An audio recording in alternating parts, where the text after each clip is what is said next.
Bouleversement démographique, changement climatique, mondialisation, révolution technologique, tensions géopolitiques. Quels défis nos sociétés posent-elles à la jeunesse?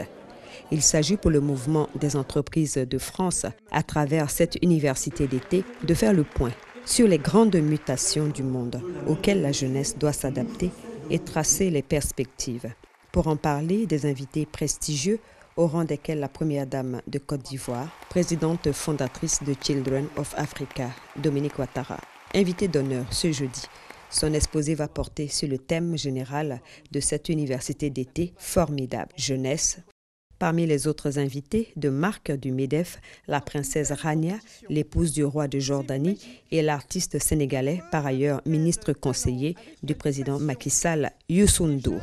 La reine Rania, la première dame de Côte d'Ivoire, ont répondu favorablement parce qu'elles sont particulièrement intéressées par la jeunesse. Elles ont toutes les deux des combats, elles ont ouvert une fondation, et notamment Dominique Ouattara, une fondation Children for Africa. Elle a exactement les mêmes convictions que nous, les mêmes valeurs que nous, c'est-à-dire la jeunesse, il faut l'aider. Et ça passe par le développement économique, ça passe par l'éducation, ça passe par l'emploi, par les métiers, la formation des métiers. Toutes ces valeurs sont des valeurs auxquelles nous croyons profondément pour notre pays et pour tous les pays du monde.